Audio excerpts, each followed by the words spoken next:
We are live. Good evening, ladies and gentlemen, and welcome to another episode of Police Off the Cuff After Hours. I'm your host. My name is Mark DeMayo. I'm here with my co-host, my partner in all things law enforcement, the very funny Bill Cannon. What's up, Bill?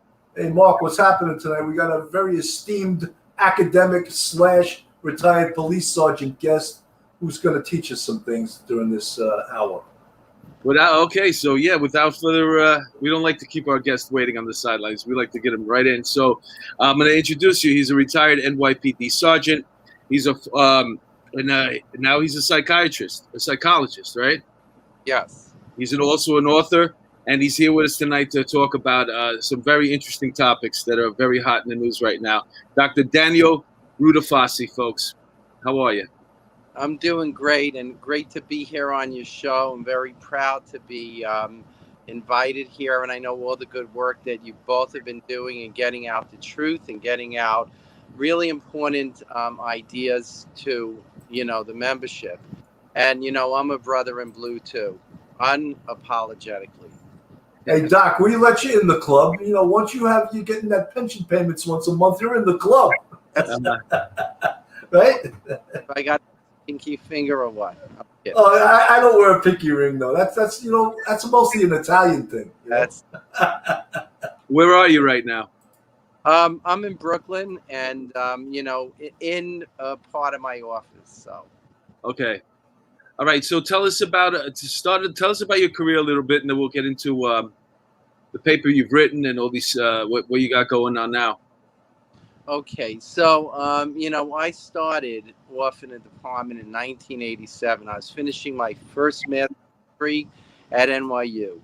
And, when I finished with the academy, I went into Brooklyn North, Brooklyn South, Coney Island. And then after that, I graduated, went to Operation Pressure Point, which was the Lower East Side. And at that point, there were junkies out in the street, all kinds of crime, and people were shooting up, doping up. It was the first time I learned, like those little Mickey Mouse tattoos that they got on and paper things, that coke dope. I learned what a speedball was when somebody took out a spike that they were doing in front of kids, and I told him, you got to put it down. He chased me, and the question was, is that a dangerous physical instrument? Is it a deadly physical instrument?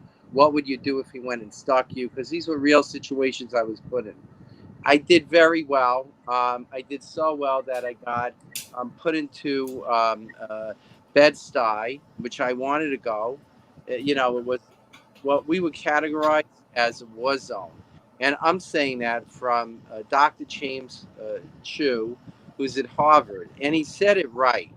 He said, when you have a situation, an urban situation, and say we're cops who live there, who work there, who are part of the community, something that's often forgotten, and endure all these crimes and trying to do rescue work, you got to stop and pause and consider, what does that do? So in looking at the impact of trauma and loss, I was a street cop again, making a lot of collars. I think I amassed around 200 collars, but at the same time, I went to NYU. I returned, got my second master's degree and my PhD. I had covered, so you get a feel for it. Hey, hold on. We could call you then Cop Doc. Absolutely. And let me tell you who gave that phrase and who took me under his wings and belt, the real wingman, my mentor, and he shoulders ahead of me, and he passed. Very unfortunately, was Captain Dr. Al Benner, who was out in San Francisco PD when I was doing my dissertation. And he said, this is great, come join the club. And I said, what club? And James Reese, who was the FBI guy who did Mine Hunters and all, Dr. James Reese.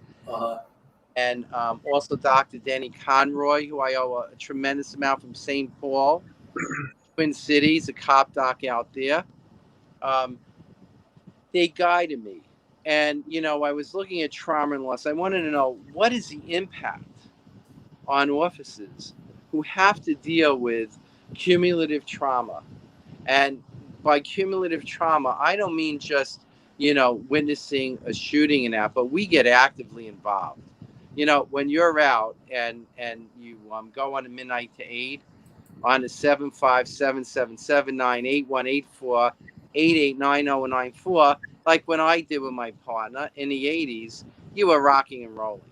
So what is it, right? What's the casualty? What's the turnover? What happens with that is you need to cope with it. You need to figure out a way. Am I going to become like, and this is the truth. I looked on the precinct wall in the squad, and one guy told me, he says, listen, kid, when I came in, I'll never forget this. He says, you see that picture? And he points, right?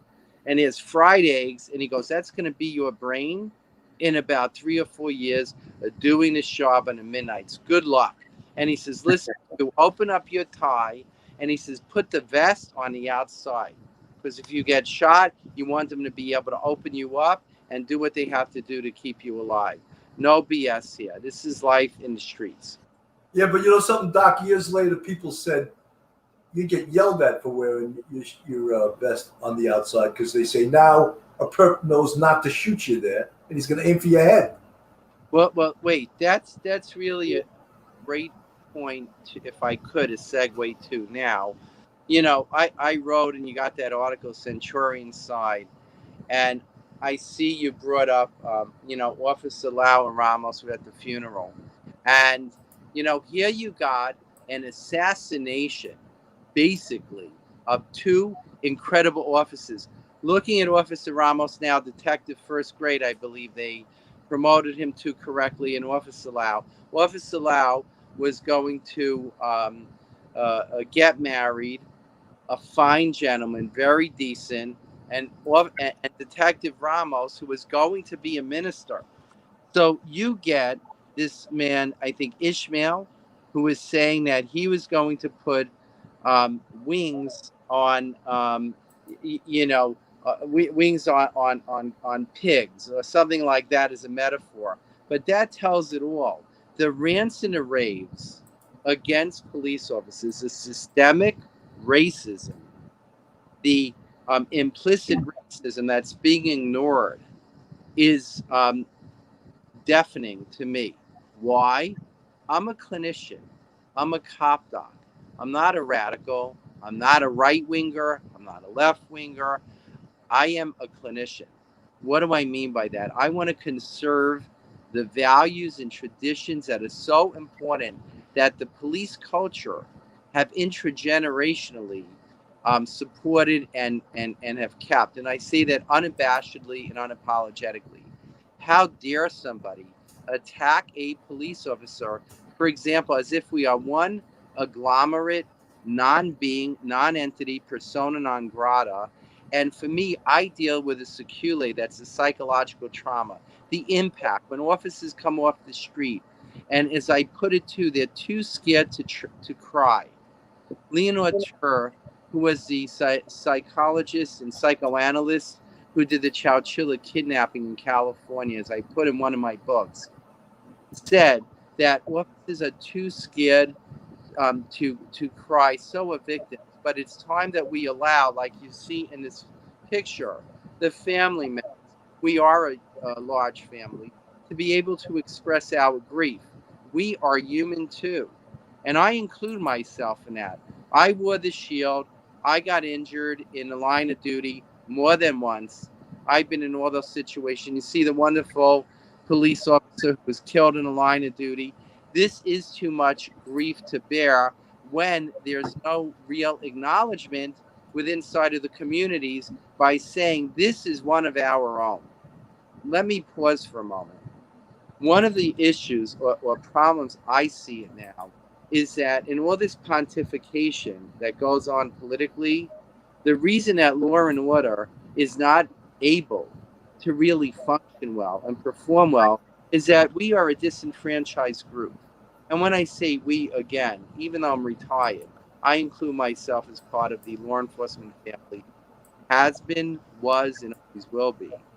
And dealing with the who come into me and tell me, Doc, this is what's going on. And I almost have to pause and say, it's been going on for way too long. It's time that officers get on track with the community by having the community acknowledge that officers are part of the community itself. We're not an occupational army. That's a rude insult. Offices are diverse, all the different cultures in the world. We have different identities, different religious beliefs. And if you look at it too, I would say that offices are incredibly adaptive and resilient in the context of dealing with so much trauma, loss, and the ability to persevere in an environment where everything is second guessed. Doc, let me just stop you for 1 second. Sure. All of those things, of course, anyone that's in the police family, whether that's in New York City or it's nationally or it's internationally, someone has hijacked the conversation. And a very small group of people have tried to disparage this profession. And they're doing a hell of a good job because right now they're winning with this whole defund the police, making people hate the police. It's really, how has that happened? How have we allowed a small group of people to steal this conversation? That is a wonderful question. In a course that I teach on international security and cooperation that I've been able to teach it in forensic psychology, I take a week or two to discuss National Socialism, or as it was properly called in 1925, National Democratic Socialism. Mein Kampf, the author of Mein Kampf, as we may know, Adolf Hitler, gathered together a group, and actually in one of the wonderful Dr. Seuss books, he points out, and there's a picture I'd love to show, where it says defund the police. The aspect of racism is inclusive of every single group. But actually, the National Socialists had a very good strategy. They said, as people who are German at that time, or National Germans, we cannot be guilty of bias or racism. Isn't that interesting? Meaning that once we decide to legislate and we go along with it, meaning the entire population, then we can get bullied. Remember, too, Adolf Hitler was and the National Socialists were a very small minority. And if you put together the fact political correctness, which tries to occlude the ability to think and to ponder that there's a judicious approach in which people can be and ought to be liberal, Democrat, conservative, I think we all agree with. And as a police officer, correct me if I'm wrong, when I trained, we were taught to almost be on the side and to allow people to be and live as they liked, personally, and their preferences, as long as they didn't start to violate other people's personal space. And that's part of the Constitution of the United States. So to me, at one level, as a cop doc, but another as a professor and an academic, I have very serious problems with intellectual freedom being occluded. And even more so in Centurion side, officers have not given up their ability to be able to speak their point and to be empowered and saying, I count too. How come, and that's my question to the media pundits, that question's not being asked with a perspicuity to find out where you actually put your finger on the fault line at thrust. I'd like to see the pulse and find out, why is that being hidden when a judicious approach would be to investigate that as a journalist? And to me, that's a shocking question, but even more so is the answer, as you know, you're sharing with us too. How did this come about? I think one more point that's very good. I had my students see the film on a number of different points where National Socialism took place. And as a Jewish American, right, I also feel the bias is very interesting too. And terrorism is human evil, which I had the great privilege of having Colonel Danny McKnight from Black Hawk Down write the preface, and Lieutenant Colonel Dave Grossman, who was nominated for the Pulitzer, who, by the way, I know is also under fire because of his views. The idea is to basically stultify the ability to have a difference of opinion. Now, I just want to give one more example historically. If you look at it in the history of our wonderful city, William F. Buckley Jr. and Gore Vidal were about the most opposite on the poles of left and right. Yet they had a civil discourse and they were able to communicate with eloquence and to express themselves even vehemently without destroying one another. And of course, there's a movie, The Best of Enemies, and it kind of characterizes their relationship. But however, it did not delocuse into what we have now, which is basically, I will by force silence you. That is shockingly and stunningly an affront to any type of civilization. So on one hand, the left, we can say, and I'd like to say, not even the left, but a radical schism, which I think is anathema to both Democrats and Republicans, are trying to hijack the process of a judicious and again, I like to use that word because it's important, a balanced approach to talking through issues without malingering and maligning and lying about opponents. Well, Doc, it also has to do with cancel culture. Like, how is that okay? Like, if you object to some historic figure that, you know, no one on this earth is an angel, right? But say Ulysses Grant, if you object to him and his statue, that you can just cancel the fact that he lived and was a historical figure. That's too bad that you don't like what he did, or, you know, and you can erase the person from history. You know, I give an example that would even give as much meaning and parallel that very excellent point. Can I give that example? Yes, go ahead. Yeah, doctor, go ahead. So in my class in forensic psychology, which has gotten accolades at St. John's University, right? I present the case of Eichmann, and I have the students read some of the material from Terrorism is Human Evil that Eichmann actually spewed. I didn't say this, but you should know I'm also an ordained rabbi. See, I'm a yarmulke, and I'm proud of it. In addition to being a police sergeant and a psychologist and so on. And as I share with my wonderful Catholic, Protestant, Muslim, Jewish patients, so on and so forth, colleagues, it's very important to not forget about history and the tyranny within it. So if I say in cancel culture, just check this out. I don't want to have Eichmann in any of the books. I don't want people to see or know about Eichmann. What an idiotic, I have to say, deplorable, and actually destructive directive. Because what that is actually saying is that I will silence history, and I will quote George Santayana, who wrote in The Last Puritan in 1947, that he who forgets history is bound to repeat the lessons. And we have seen that again, iterate again and again. So this cancel culture, which is out to destroy history, is actually nothing new too. Shall we destroy the Bible? Shall we also do what was said in Fahrenheit 451? Shall we destroy conservative books because they conserve tradition and values and the American family? Why don't we take Superman and burn Superman? You know, Superman was actually created in the 1930s in order to instill heroism. And heroism is key. Heroism to be able to overcome the process of giving in and standing by while evil prospers. Wasn't it Edmund Burke in the Reflections on the French Revolution who wrote the young lady who basically was saying the French Revolution is great?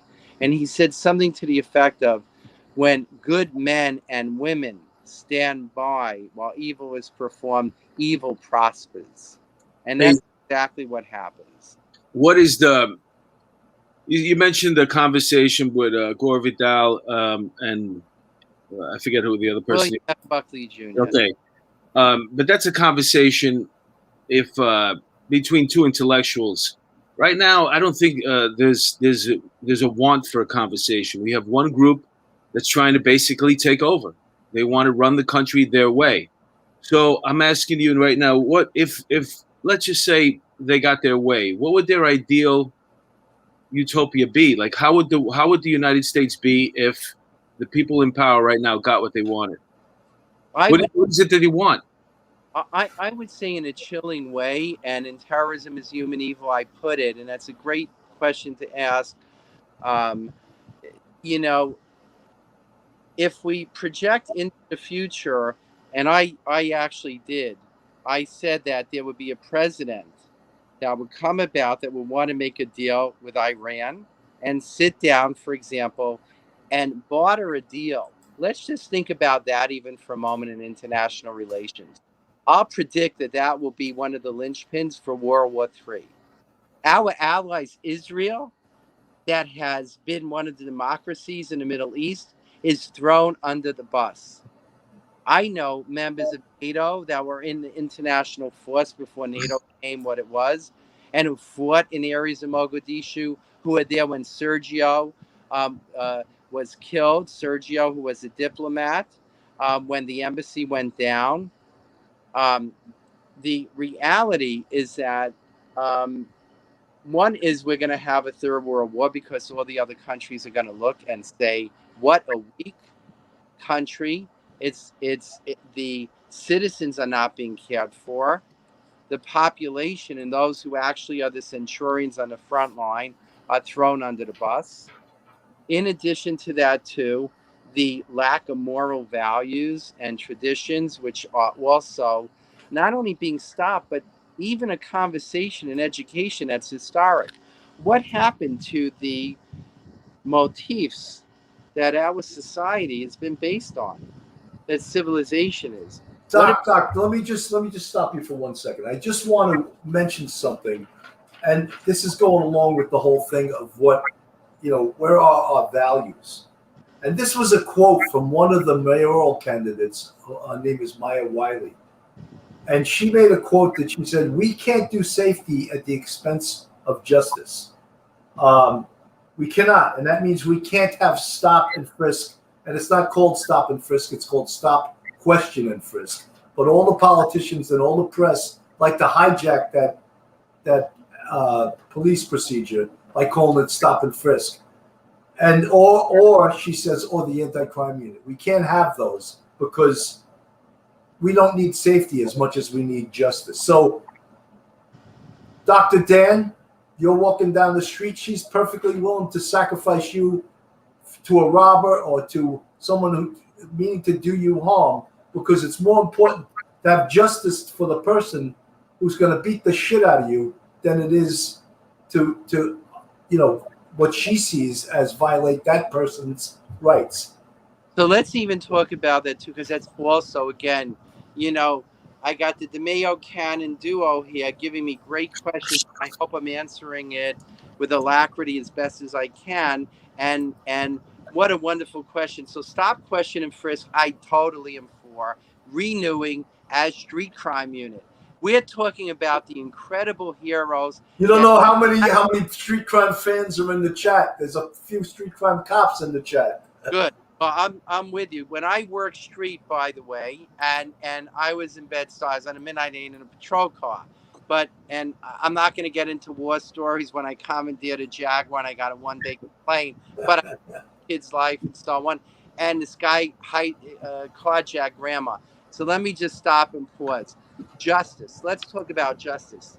In order to have justice, we have to protect victims first. And so this is the interesting piece that I got as a question to this mayoral candidate. How could you talk about justice without including, one, the victims, and two, the guardians, first and foremost, that put themselves in the front line to do that? What is the motivation for police to get out there and do what they do? That's the question that needs to be asked too. When they talk about justice, justice is based upon the foundation of law. And in order to have law, in common law, you have to have rules and regulations. Without that, how is it possible to have an orderly society? And without that, we can see what happens. Let me give a perfect analogy for how to go back to grade school or maybe middle school to learn. I would have her read Golding's Lord of the Flies. When Hey, you take a bunch of kids together, and adults even more so, and you don't have law and order, see how long it lasts. hey, and Elise brings up, she's one of our people in the chat. This is why military service should be mandatory, like Israel. We should be less worried about pronouns and more worried about national security. That's a good. Thanks, Annalise. 100%. That's true. You know, they're worried about pronouns. You know, that's the other thing. They're worried about small little pockets of people rather than the good of the majority. Well, here it goes. If I can even suggest, they are trying to pin the majority against the minority. But let's even think about it, maybe, and add a different perspective to all the good perspective. Justice for all means that everybody has an individual case when it comes up. So if somebody's innocent and we have a process that does that, how does it become magical that some become more preferential than others? And to me, this bothers me because I don't want to say, for example, and just to bring this up, as a so-called psychoanalyst colleague said, that she dreams of shooting white people in the back of the head. And that then she says, well, I've also written about the psychopathology of whiteness. Now, stop and pause. And I have a big problem with that. I want to quote somebody to Malcolm X. When he came back from his journey to the Middle East, he pointed out something that was very interesting. He says, I thought I was with the Brotherhood here. And what he meant by that was his identification as a black male Muslim with the Black Brotherhood, right? And his idea at that point was that the whole world, a Muslim, was black. But he realized when he went to the Middle East that many were white Muslims. So in my article in Centurion Side, would this professor, who may be, and I don't know, she may be Muslim American, would she say that it's okay to be biased against white Muslims, which make up 3/4 of the Muslim population? And is it okay to also trash an Irish American who went through the potato famine, who was called all kinds of disparaging names? Or Italian Americans, by the way, who are protected by EEOC, by both racial and ethnic identity, because I trained in EEOC? And is it okay for a Jewish American who went through or had 37 family members lost in the Holocaust from Italy, France, and other areas of Hungary to tell them that their whiteness needs to be apologized for? My question is, what is whiteness? What is blackness? Let's get rid of these pejorative labels that stigmatize and label and occlude the ability to think of people in a more humane way. Stop blaming the victims. We can all say they're victims. Let's get to a bigger picture of how do we rectify this problem and start to treat people, as our libertarian friends would say, as individuals. Doc, keep that thought. We got to go to a commercial. Right on. Listen up, guys and gals. We are sponsored by the best hot sauce in the world, Silk City Hot Sauce. Silk City Hot Sauce is made with small batches using pure ingredients, and the locally grown peppers are the foundation of every single bottle of Silk City Hot Sauce. There's many flavors from mild to wild, and if you go into put in silkcityhotsauce.com, you'll get you put OTC, you'll get a 15% discount. That's OTC, off the cuff, 15% discount. There's a lot of great flavors. I use it every day. I love it, and I'm gonna need another batch, by the way, Jeff Levine. That was awesome. You guys getting sick and tired of New York City? You want to move down south? Well, we got a realtor for you. Carol Waters, a realtor. She sells for Beach Realty Group down in Myrtle Beach, South Carolina. Carol was a bartender at the Fitzpatrick Hotel for 20 years. And before that, she was from County Mayo in Ireland. Her husband, Rob Mahan, is a former NYPD officer who rolled over to the fire department. He and Carol are selling real estate down in Myrtle Beach now. They're two of the top salespeople. So if you're looking to move down to Myrtle Beach, South Carolina, give Carol Waters a call, 914-261-6681. Or you can reach her by this email, Carol Waters, sellsmyrtlebeach@gmail.com. Another guy who's been a huge supporter of police off the cuff, Joseph Murray, a retired police officer and also an attorney. He's a great attorney. He's actually becoming a little bit of a podcast celebrity lately. He's been on a couple nights a week with Duty Ron. But anyway, he's got a website, joe@jmurray-law.com. If you get into any trouble, reach out to Joe Murray. Tell him that Police Off the Cuff sent you. We're back. Yes. So tell us about this. What's the name of it? Centurion? It's something you wrote, right? Yeah. I did an article with Phil Messing, and I just did and let me just backtrack. I did a book on Aborigine police, and also it was called. Wait a minute. Wait. You talking about from National Geographics? No, I'm talking about from Queensland. I work with a sergeant, Matt Maloney, a great guy. Yeah, but that's the Aborigines, right? Absolutely. I remember those from National Geographics. Right. And we now say indigenous people, but check this out. Their police there are great in Queensland, and they have to deal with things like PC, cancel culture, woke, and all that now. My dear friend. They have to deal with that too? What's that? They're dealing with that over there too? Oh, they're dealing with it. Yeah. But you got to check this out too. Barry Port was a last tracker, and he happened to be an Aborigine member. And in this book on Aborigine trails, trial trails and travails using psychology with Aborigine police, we wrote a tome together, and that one captures some of the struggles that they have there. And the funny thing is, he and I was saying, all these dilemmas that we're going through again now, we're kind of settled. It's an interesting question why they reemerged again, but let me just go back to that. In that book, I point out and I shared what I call Centurion Side, and I wrestled to come up with that name.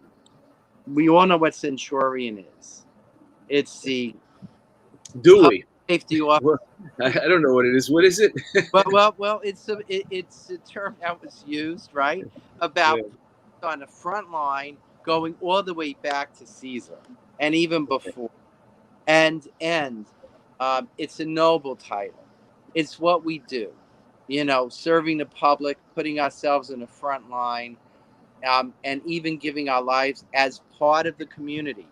And what I insist in there, and let me just start with Centurion Side, it's the systemic, psychological, emotional, existential, which is important too, in our heart and soul, attack on police and public safety, which has resulted in, for example, 75% of officers being assaulted within 5 years.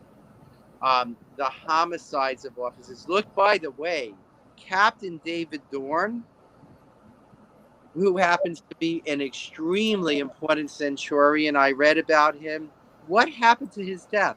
How come we don't have outrage and national days of mourning? How come? Do you know that he happened to be, and I use that as one aspect of his very wonderful, blessed, complicated life, Black American, and serving his community when the riots were going on, and he was killed in a line. Doc, do you mean those peaceful protests that lasted for 7 months and did billions of dollars of damage?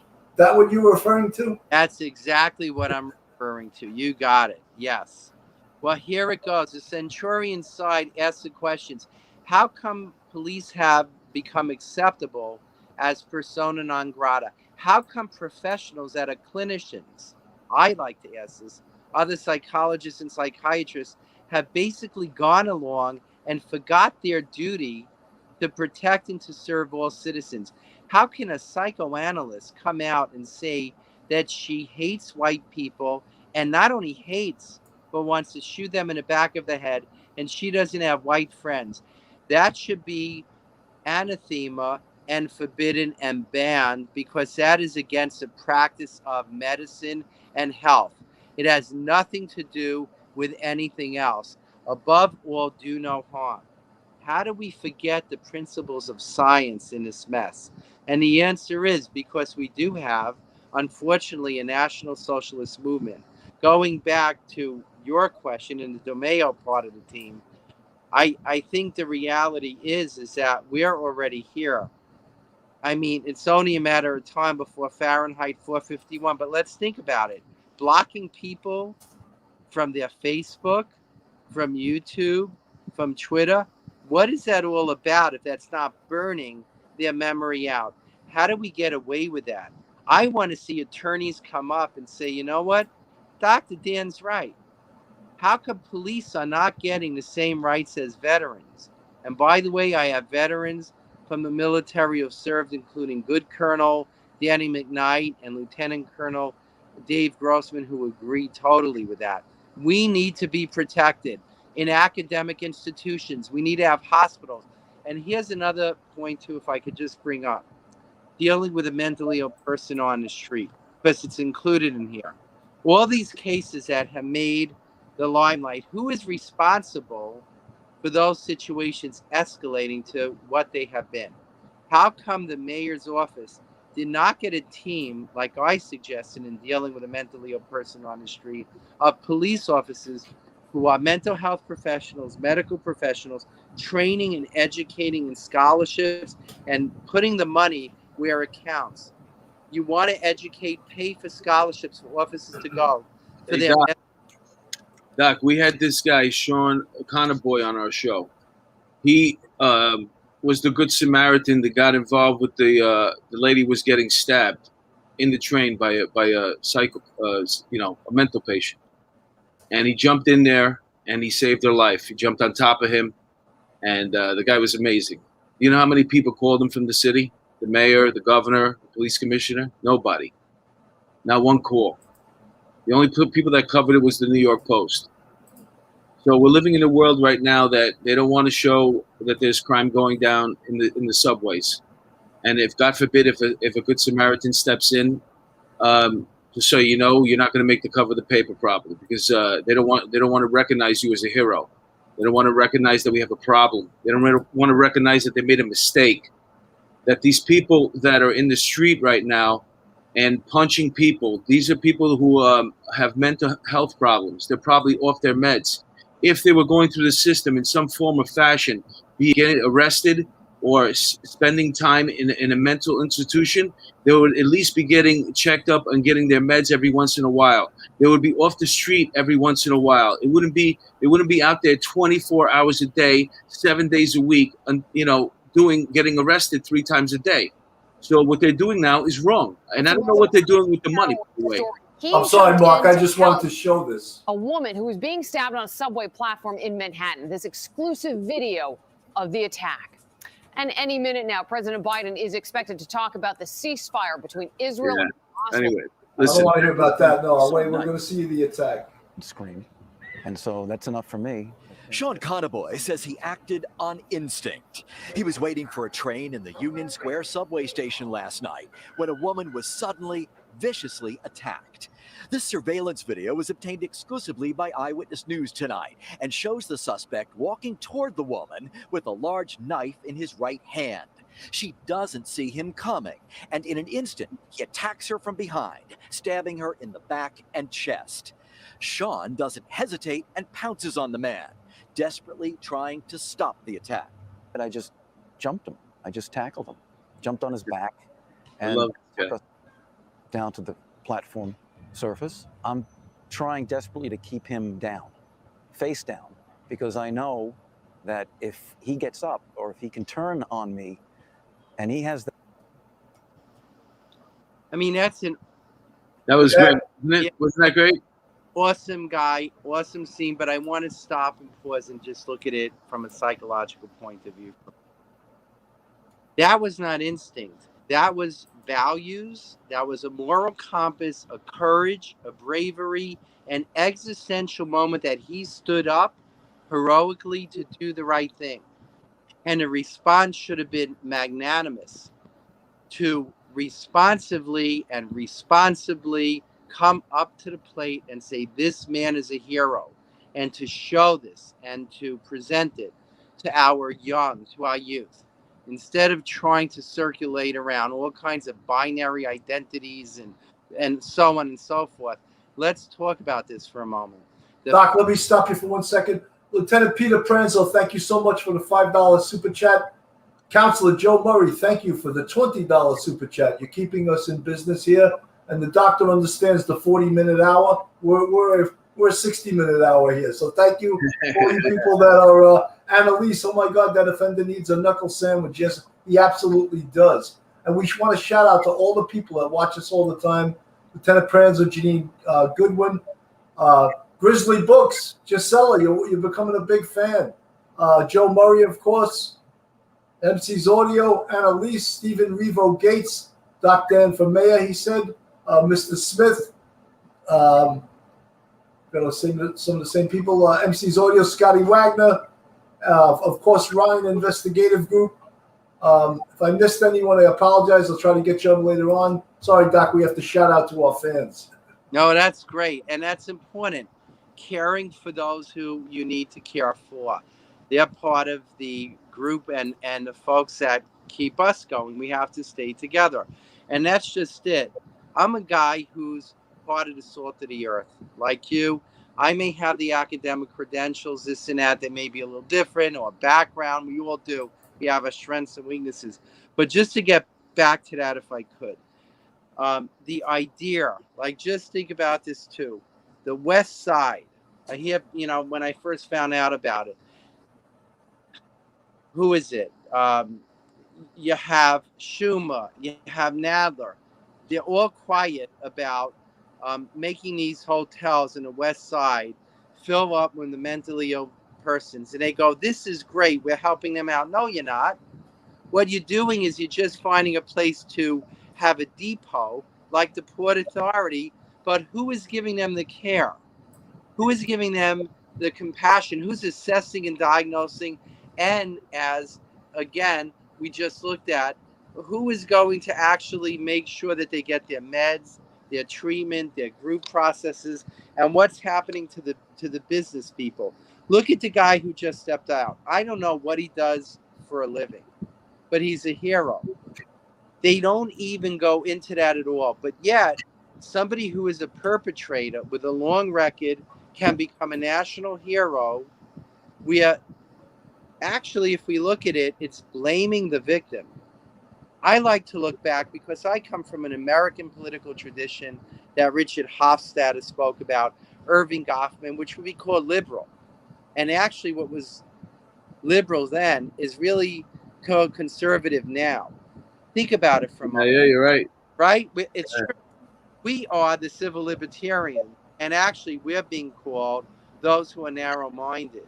And if you don't include both groups in a conversation, how could you possibly call the other person, totalitarian or authoritarian? I give an example. Going back to, the National Socialists, they were the masters of deceit. And so, for example, when there was resistance against the Nazis, they would call them terrorists. But this is exactly it. The police were the first ones that were attacked in National Socialism. The legitimate police in Germany and in Italy were attacked. And by the way, I wanted to stop and just say a historical point many people may not know, but which is really interesting. Somebody was sending me something about what Jerry Nadler was talking about in rebuking Israel, and basically, who was it? Netanyahu, for saying he didn't want to have Omar and he didn't want to have Tlaib in as congresswomen. Well, I think that was a wonderful choice because he's talking about public security. How do you legitimize somebody who is actually saying that they hate Zionists, which is saying that Jews should not have a homeland after the Holocaust? How do we even come up with that? Should people of Italy not have, or Italians not have Italy? France should not have France? It doesn't really make sense. And the reason I'm bringing it in to go back again is this double play on words is flatulence. It's hot air. It has to be confronted, at least in an academic atmosphere. Well, Doc, if you look at history, American history, you could just go back, look at the movies that came out a couple of years ago, glorifying the communists that were hiding in Hollywood. Okay, Yes. they were blacklisted. Okay, and then my father came here in 1964. He got radicalized in college. He came here from Dominican Republic, and before you know it, he was a socialist and a communist and an atheist, and on the unemployment list. So all those lists lead to unemployment.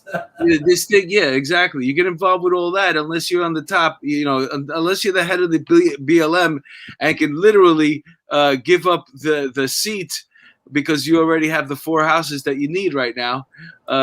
Because that's exactly what happened. She left. Somebody else is taking over.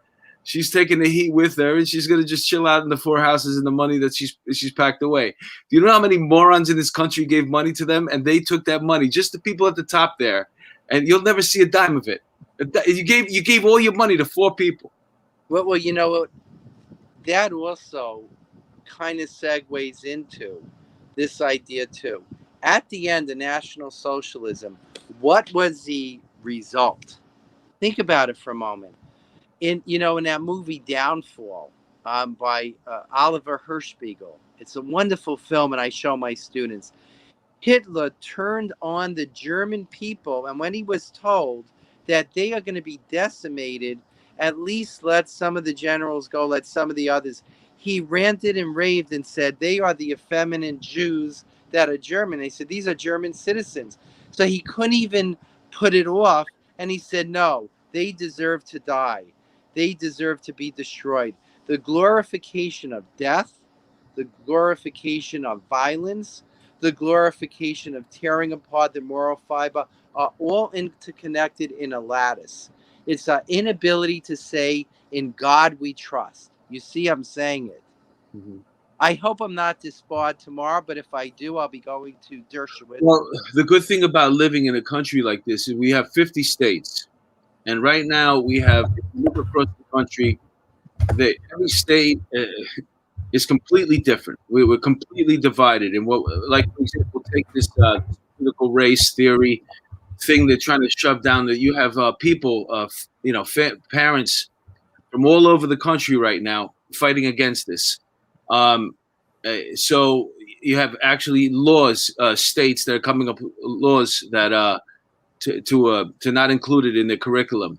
So that's the good thing about having 50 states here. You can try your hardest to pass this stuff, but it makes the other side and lock down even harder. And we're going to see a huge turnaround with the voting right now too. I'm hoping so. And just to say too, I think that's the key. That even those of us who would normally not run for office or not even be interested may be compelled to step up to the plate. I was thinking about, like Bill Pepitone. Yeah. He's a police officer. On the show. We had him on our show. Great guy, but unfortunately, he doesn't really have a chance to win, because I don't think that anyone other than a Democrat can win the mayoral race in this city. You know what, though? I think this is my belief, that there are Democrats that actually are starting to realize the radicalism. At least I'm hoping, I told Bill that.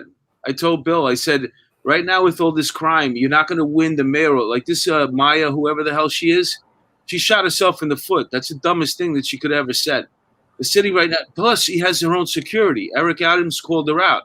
So you're over here wanting to defund the police, and you're walking around New York City. You're just a candidate right now. You're not even the mayor, and you have your own security. Angie Yang, thank you so much for the $9.99 super sticker. Mr. Smith, thank you for the $4.99. And Steve Colon, you guys are keeping us in business. Thank you so much. Mark's so correct. And I mean, when these people say this, all this anti-police, as soon as I hear a candidate say defund, I just want to say you just disqualified yourself. But one of the biggest problems in New York City is voter turnout.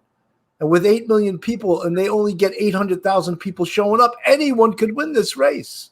Well, wait, let's take a look at it too, because I like to get to the fundamentals, the meat and potatoes of it, right? Check this out.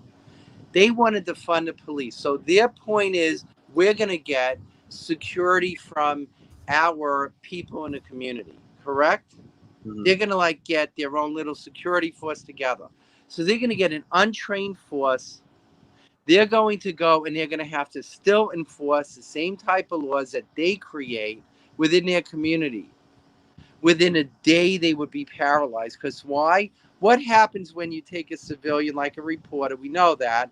And you take them down like Geraldo Rivera. I remember back in the days, he went into the fun house, right? Up in the Bronx. And he started to shoot and kill everybody. And he stopped and paused and he said, you know what? They will fail that test. Yeah. They will fail that test. Hey, let me tell you something right now. Okay?